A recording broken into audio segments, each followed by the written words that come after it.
Hello viewers, আসসালামু আলাইকুম। যে যেখান থেকে ভিডিও দেখবেন আশা করি ভালো আছেন। এই যে আমার এটা হাঁসের ফার্মের হাঁসগুলা ছেড়ে দেওয়া হইলো এখন। তো এইগুলা মোটামুটি আপনার আজকে 41 দিন বয়স হয়েছে। যারা অভিজ্ঞ খামারি আছেন তারা যদি ভিডিওটা দেখেন অবশ্য বলবেন আমার হাঁসটা গ্রোথটা কিরকম হয়েছে। 41 দিন বয়সের আপনার কতটুক হওয়া লাগছিল আর কতটুক হয়েছে। তো মূল কথা হলো আজকের ভিডিওটা বানান হলো অনেক বেকার মানুষ আছেন, কি করবেন বলে হতাশ হয়ে গেছেন, সেই ভাই বোনদেরকে বলতেছি আপনারা হতাশ হওয়ার কোনো কারণ নাই। এরকম আমার মতো একটা রেডিমেড ঘর একটা বানায় আরামসে আপনারা হাঁস মুরগির খামার করতে পারেন। এইটা খুব অনেক লাভজনক ব্যবসা।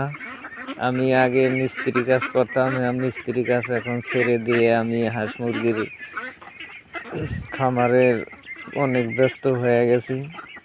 তা আপনারা হাঁস মুরগির খামার যারা প্রবাসে থাকেন সে ভাই বোনদেরকে বলতাছি, বিশেষ করে আপনারা প্রবাস জীবন আর কতদিন করবেন। আপনারা যদি হাঁস মুরগির বাড়িতে একটা হাঁসের কিংবা মুরগির খামার করতে পারেন, অনেক মাংসের জন্য যদি বানান তাও মোটামুটি 30% বেনিফিট আছে হাঁস মুরগির।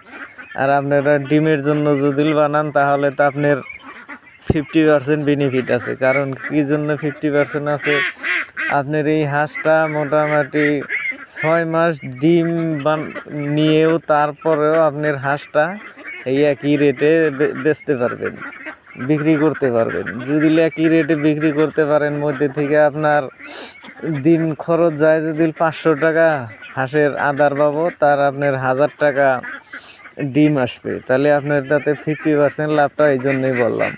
কারণ আপনার হাঁসটা তো আমানতি থাকতেছে, হাঁসটা যখন সময় হয় তখন তো আপনি হাঁসটা বিক্রি করে দিবেন। তে ভাই কথা হলো যে ভাই বোন হাঁস মুরগির খামার করবেন বলে ভাবতেছেন, তারা চিন্তা না করে আপনারা আরম্ভ করে দেন। আর আপনারা কে কোথায় থেকে ভিডিওটা দেখবেন অবশ্যই একটা করে কমেন্ট করে যাবেন। আর কোন ধরনের ভিডিও আপনাদের লাগে আদার সম্পর্কে, হাঁসের মুরগির বোর্ডিং সম্পূর্ণ পাবেন। আর সবাই ভিডিওটা শেয়ার করে দেবেন, ভালো লাগলে সাবস্ক্রাইব করে